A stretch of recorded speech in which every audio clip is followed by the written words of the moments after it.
not allow these expenditures or this creation of reserves, because it's a provision. At the end, you've not spent anything.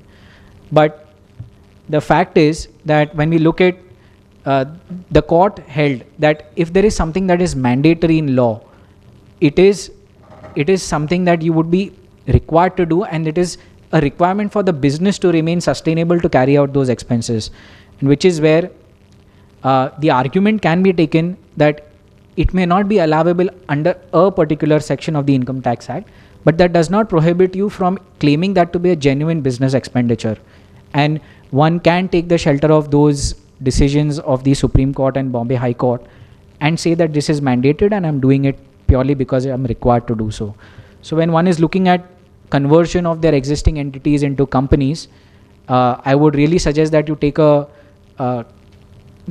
call after considering the impact of the spending that you would be required for CSR. Our speaker would take you through on that in his slides. Next. Here are two situations which I have brought out. This is not an amendment of this Finance Act, but it's of 2010, and I thought it still very is relevant because not many people are aware about what these changes represent. So there is a person, Mr. A, or in the case of a company XYZ private limited company, is owning the shares of a particular scrip, and that is not a listed share. So I am having a company which is my subsidiary, so to say, and I want to sell off that subsidiary to someone else. The situation was that would I be required to pay any tax on this? And how would I be required to pay any tax on this? If my company is worth 1 lakh rupees and if I sell it for 1 lakh rupees, is there any situation where I'm required to pay any tax? The question that was that I thought about bringing in as two scenarios is that Mr. A, who wants to transfer shares of LMN Private Limited to XYZ. Those shares are worth 10 lakh rupees and I want to transfer it for free. Now this is part of, let's say, a group consolidation or a demerger or any kind of reorganization within my existing business.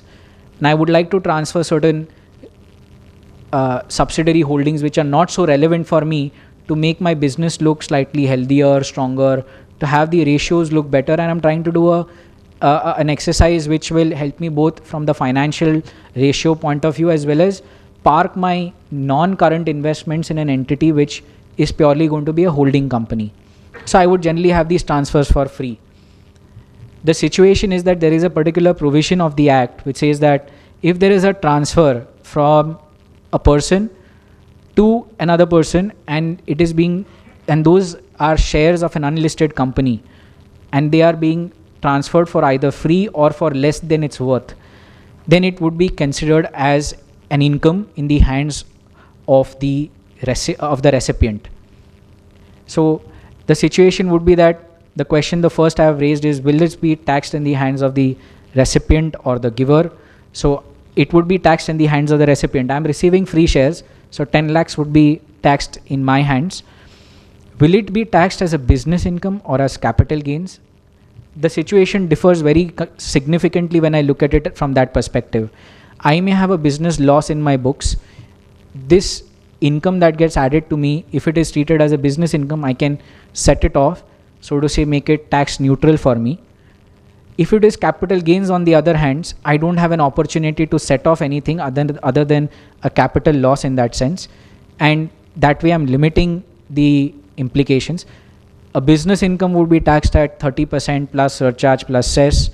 A capital gains would be taxed at either 10 or 20% with indexation, without indexation, with surcharge and education cess. But here the situation is they have decided to tax it as an other income where I cannot offset either capital gains or business income, and I would be compulsorily taxed at 30% on this. So the situation here is that what it implies is that when you're looking to transfer shares or look at a group reorganization, please look at this aspect where transfer of shares of group companies is done in the right manner at the right value. You are required to have a valuation report from a chartered accountant. There's a particular form that needs to be filed additionally with your tax audit report. So these additional compliances will come your way, so please be careful about that. And the question here is that if I have held those shares as a stock in trade, it's not my investment, so to say. In my books, I've reflected that as a stock. Then am I still liable to pay this tax? Or am I still covered under this aspect? So the question here is that, here they've said is transfer of a capital asset.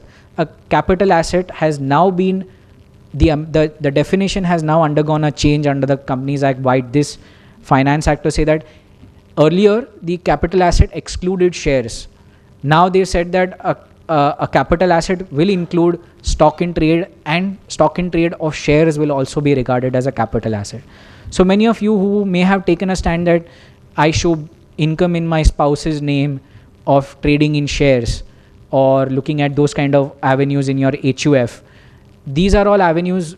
Earlier one could have taken the stand that this is business income for me, unless if they are traded on the exchange, yes, I may still be able to take that stand. But if I am having an activity of private limited company shares, which I have got an activity which I could claim business income earlier, now it will be compulsorily known as a capital asset, which means it's subject to capital gains tax only. The only exception being this section where it will be treated as an other income. The other situation is where a company allots its own shares to an individual. Now you're looking at issuing bonus shares, right shares, if you are a private limited company. Your share may be of a face value of 100, but you wish to issue it at a premium of, let's say, 150 rupees. One would ideally think that there is no tax implication in this case. The Income Tax Act states that such a premium, if it is not justifiable to be the fair value, so if the share price is not 150, justifiable to be 150, let's say it is only 130 rupees, and if you are paying 150 rupees, the 20 rupees additionally that the company is going to receive from you is going to be taxed in the hands of the company. So on one hand, I'm receiving share application money. I may show in my books as share application money and look at an allotment. As soon as I do the allotment, if I don't have the right valuation report on me, I would be subject to pay tax on it, on the difference between the value that I have paid and the fair value that it's looking. So the point of that I would like to leave with you is that please make sure that whatever transactions you're doing in shares of your group concerns, you have a valuation done, you have everything known to you, and it's well documented so that you can save the issues about having to justify it at a later date. We've all had situations where we like to book flats, or we've booked a particular office that we like and paid in advance just to make sure that there is some level of discussions that can be taken place, negotiations that can happen.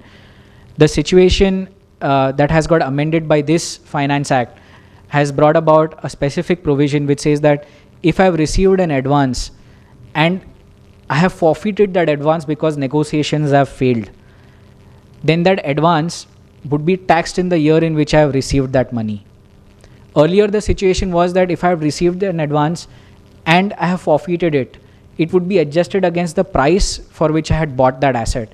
So if I wish to sell a property which I had purchased for 10 lakh rupees, I have received an advance of 1 lakh against a sale value of 1 crore. Negotiations fail. Earlier, it was a situation where I will claim indexation against the 9 lakh rupees that was going to be my value. Now the situation is I'll retain the 10 lakhs as cost. I will claim indexation if it is a long-term asset. The 1 lakh rupees that I've received, I will offer it as an income in the year in which I've received, which means there is an immediate outflow versus the earlier situation I could be cash rich to the extent of 1 lakh. The only difference is that this is applicable only to capital assets. If I have a property which is held as a stock and trade, so somebody who has a family business of stockbroking or investment in real estate as a regular business activity, then you would be exempt from this provision. Next, please.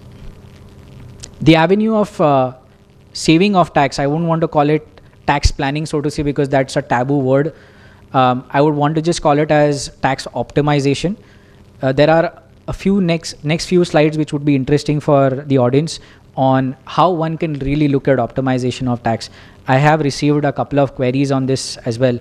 There was a provision introduced by Mr. Chidambaram last year which says that if a business invests 100 crores in plant and machinery, additional 15% deduction would be available in against the profits that one has to offer for tax.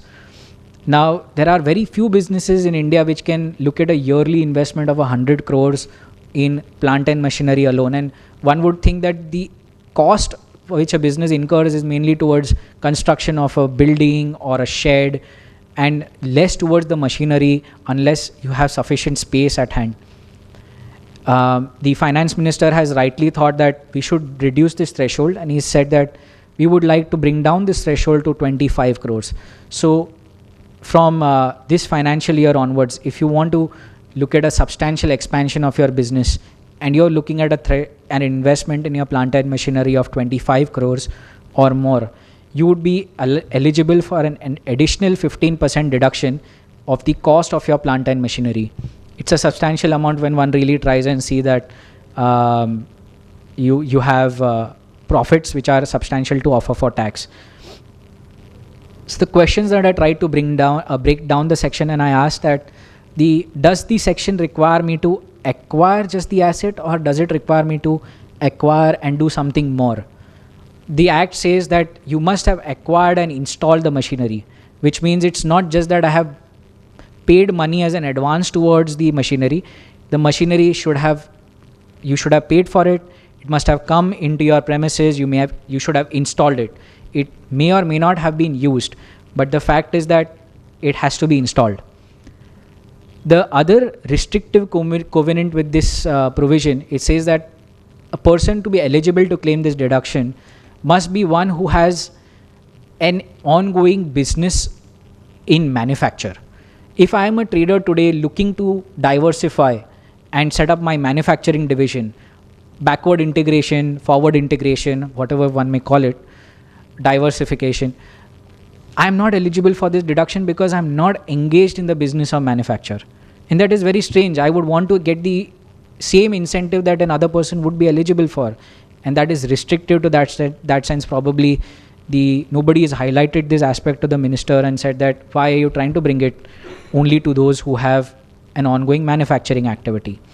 At the end, we are all concerned with job creation of capital, and looking at more manufacturing being done within the country rather than going out. The extension of this has been for till 2007, to right from 2014-15 all the way up till 2017, one can look at investment of 25 crores. So maybe if you are planning your next year or two of expansion in your business and you're looking at 25 crores, you're looking to get some funding from Yes Bank, this would be the right time to strategize and look at what are the terms that are available and how you can look at it. Next, please. The other opportunity that I have brought about is that today we have got the finance minister talking a lot about tourism, the prime minister talking a lot about tourism being the way to save the country, to bring foreign exchange, to try and see to it that there are more and more people who come from abroad and spend within our country.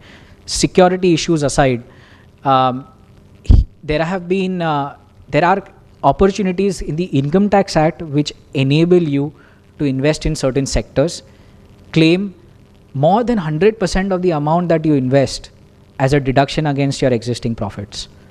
Now, this is an area where if you want to diversify, there are a lot of people who like to set up a hospital, not a large one, but if you feel that there is an opportunity or a few of you can come together and set up a 100-bed hospital, set up a 3-star hotel at a religious place. So I want to go to Kashi and set up a 3-star hotel. I go to Shirdi and set up a 3-star hotel, and so on and so forth. There are many